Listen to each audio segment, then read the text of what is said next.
Welcome to the Magnolia Minute. I'm Corey Poole, and today I have with me Lawrence Batiste, City Councilman for District 4 here in Natchitoches. How are you doing? I'm doing great. So you are running for election once again. Yes, I am. And so that's coming up in April. Right, April the 4th, the first Saturday. Yeah, and I know that's going to fly by. Yeah, well, I'm hoping it does, but right now it's 3 months. Yeah, so, yeah. Here we go. Well, so let's get started. Tell us a little bit about yourself, maybe for some of the people watching this that might not know you. Okay, well, I'm a original Natchitoshian. See, I can pronounce that word. Yeah. And I'm holding this office. And it has been, I must admit, challenging and rewarding for the citizens of the district and personally. Mm-hmm. I've met people that I didn't know of before, and I've learned to have control of the language, legalese that I hadn't ever had to deal with before. The past 4 years has provided outcomes outlined in my initial advertisement with the public, mm-hmm. and that was to improve streets in the district as Dixie, Berry, Grace Avenue, and Anita Street. Mm-hmm. I mean, mm-hmm. And that's in Baylor Heights. Then we had Welch Street leading to 2 educational buildings, the junior high school and Vaughn, that were crumbling in the ground up by the projects, quote unquote projects, because they don't really call that projects as such. But that's where the people live there. Mm-hmm. And I had some ladies ask me this who were working in the cafeteria, and they had to come to work early in the morning, and they felt a little bit at risk. So anyway, then we had those triple potholes that were in front of the utilities department. Oh, goodness. Going into Breedatown, the Breeder Avenue side. One lady actually drove into a ditch there, which was kind of a frightening experience. And something that I'm very glad to be a part of, and that was those early tax initiatives that we had about 2 years ago, a little bit, mm-hmm. That really helped with the infrastructure, like the brown water condition, mm-hmm. especially people on the west side. Yeah. And it was the water coming across town, so they had to do a lot of correcting to the existing lines. I was told that they had clay pipes, copper pipes, all sorts of things that were underground. So that was changed, and along with that, because that was a 2-part tax, were the playgrounds and the recreational areas. Mm-hmm. And that was for adults and their children and for their parents, because it's designed to allow people to walk with their dogs and so forth, so on like that. I know City Park looks real nice. Yes. And it was really worked on. This part right up here by the fire station in East Natchitoches. Mm-hmm.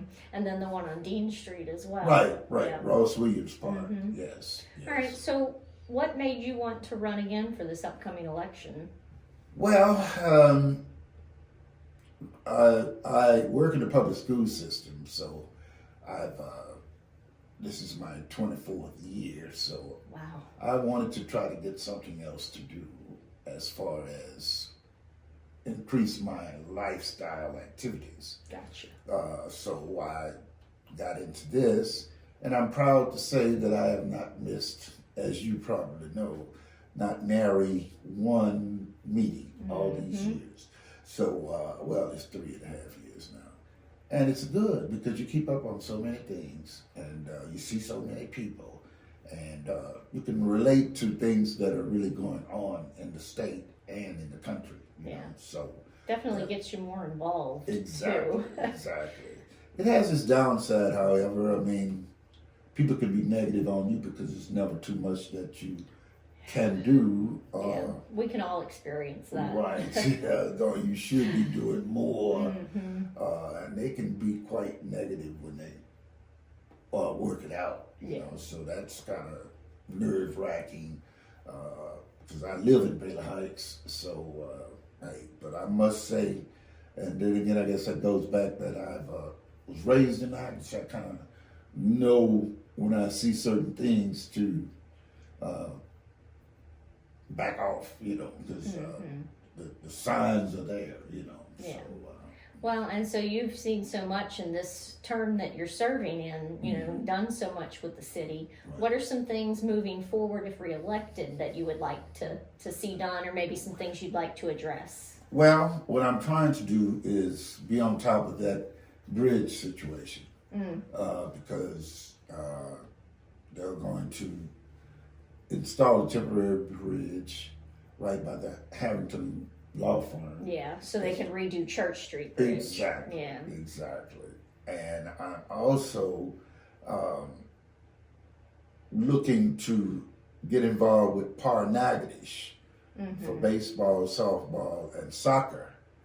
And believe it or not, today, minding my own business at work, I passed by the announcement board at the magnet school, and boom, there's a schedule, and St. Mary's is having an activity at the Par Recreation Center. Northwestern is having an activity out there. It's supposed to open later on this month. Right, yeah, and that's what, and it's a pretty good schedule from what I can see. And the mayor had been telling that the people who were strongly opposed to the tax, that it would be more than enough to cover anything that's going to be generated as far as personal taxes to the business owners. Oh yeah, well they've been saying it's booked like almost every weekend. Right, yes, Yeah. yes. Jeez. And then it's, how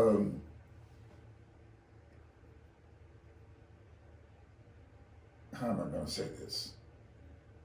It's going to pay for itself because it's only affecting travelers. You know, not The trying tax, right, Yeah. not trying to target travelers, but we're trying to reduce the animosity that those people who were against it are feeling.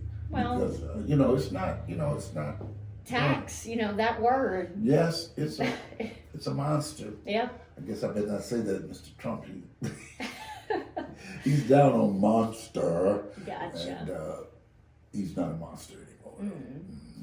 Well, it sounds like you've got a good plan of where you'd like to see things go. Well, I hope so. What I'm really interested in, I must plug this, and that is that it's going to be increased earnings in this community because of that tax that was passed. The very one we were just talking about with District C. And that is, there'll be more revenue in your school board budget for the bombers. There'll be more revenue for the parish government, as well as revenues for the city government. And like it or not, we can all use extra money. And personally, I'm a school teacher, and I can always use a few more because, you know, you never can catch up on what you have to buy or purchase. You know, I kind of work on a singular program, but many classroom teachers with 25 students, they can't help but spend that extra money to get that last point across. Oh yeah. And with that bonus, that can increase their ability to have a giving heart to these needy kids. And it's not all kids who are extremely poor. It's just maybe a kid who just needs an extra help. just a little motivation to complete a project. And I'm hoping that individuals who are listening to this can realize that the vote was done to increase revenue. I mean, well, for the not only for the city but for the parish as a whole. I mean, we all grow together. That's right, exactly. Well, I said, I guess I'm a little biased because I'm a school teacher, but it's the same thing for our hardworking public servants. The gentleman who when I started running for this office, I went to as many of those men as I could and told them thank you for helping, because I can sit here and talk, but I don't pick up a shovel. I don't have to leave home at night and move a boulder so traffic can. So my thing is that I'm seriously interested in helping. I like to use the common man vernacular because these guys don't really look for any credit. Yeah. But I told them back in 2016 that I respected them and I wanted to thank them, and I thanked them at several public events. And so I tried to use the word PC for politically correct. So I told them I was trying to say things about them that would not embarrass them, but let people know that these guys are to be thanked. Not every day, but just a hand wave. Yes, so, definitely. Yeah. All right. Well, there you have it. I hope our talk here today has let you get to know Mr. Batiste just a little bit better. And just remember that April is the upcoming election, and he is seeking re-election for City Councilman District 4. And as always, thanks for watching.